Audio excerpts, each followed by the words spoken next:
President আমাদের বুলবুল ভাই congratulation জানিয়েছেন টিমকে। আল্লাহ অনেকদিন পর মুখ তুলে দেখাইছে যে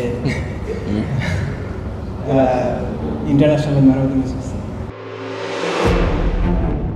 অবশেষে সেই বন্ধ দুয়ারটা খুলে গেছে, হাসি মুখে সেখান থেকে বেরিয়ে আসলেন ক্যাপ্টেন মেহেদী হাসান মিরাজ।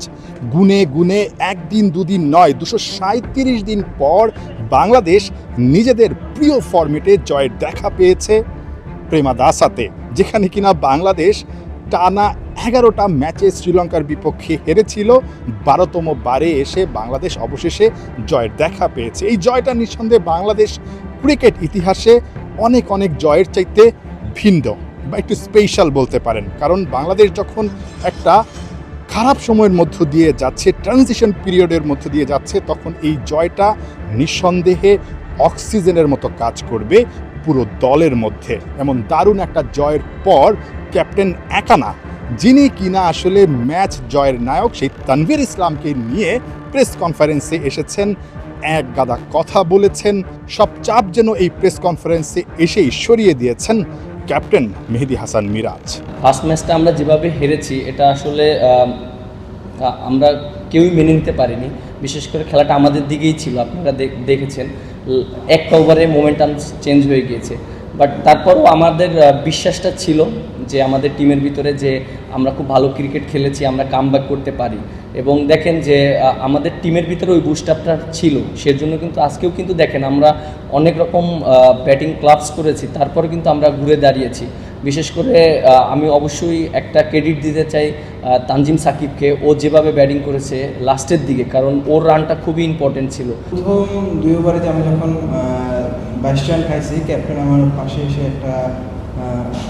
পাশে এসে বললো যে তানভীর বলারে মার খায়, তুই পারবি, ঠিক আছে, আমি তোরে একটা বিশ্বাস দিলাম যে তো এই সর্বোচ্চতে চেষ্টা কর, তোর ডিফেন্সিভ বোলিংয়ের কোনো প্রয়োজন নাই, তোর উইকেট টেকিং বোলিং করতে হবে।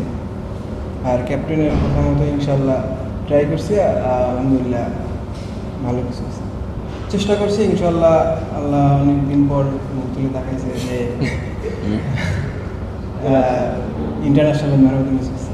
শুধুমাত্র ক্যাপ্টেন মেহেদী হাসান মিরাজ না, বিসিবি প্রেসিডেন্ট আমিনুল ইসলাম বুলবুলকেও এই জয়টা নিঃসন্দেহে অনেক বেশি স্বস্তি দিয়েছে, বুকের পাথরটা সরিয়ে দিয়েছে, যার কারণে ম্যাচ শেষ হবার সঙ্গে সঙ্গে মিরাজকে কল করে শুভেচ্ছা জানিয়েছেন, সাহস দিয়েছেন।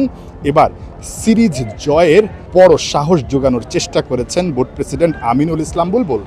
প্রেসিডেন্ট আমাদের বুলবুল ভাই কংগ্রাচুলেশন জানিয়েছেন টিমকে।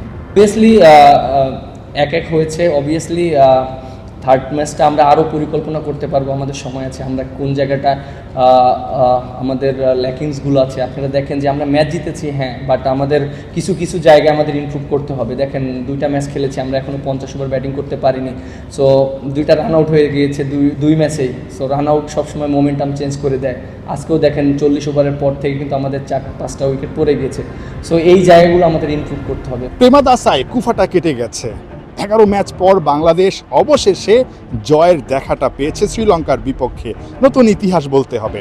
তবে আরও একটা ইতিহাস গড়তে বাংলাদেশের গন্তব্য আপাতত পাল্লেকেলেতে, অর্থাৎ ক্যান্ডিতে। বাংলাদেশ যদি শেষ ওয়ানডেতে জিততে পারে, তাহলে নতুন একটা ইতিহাস লেখার সুযোগ কিন্তু থাকছে, কারণ শ্রীলঙ্কার মাটিতে বাংলাদেশ এখন পর্যন্ত শ্রীলঙ্কাকে ওয়ানডে সিরিজ হারাতে পারেনি। যেভাবে বাংলাদেশ দল উজ্জীবিত, যেভাবে এই ম্যাচটা জিতেছে, তাতে করে নিঃসন্দেহে তারা সিরিজটা জয়ের জন্যই শেষ ম্যাচে মাঠে নামবে। নাহিয়ান বিন জসিম, 71, কলম্বো, শ্রীলঙ্কা।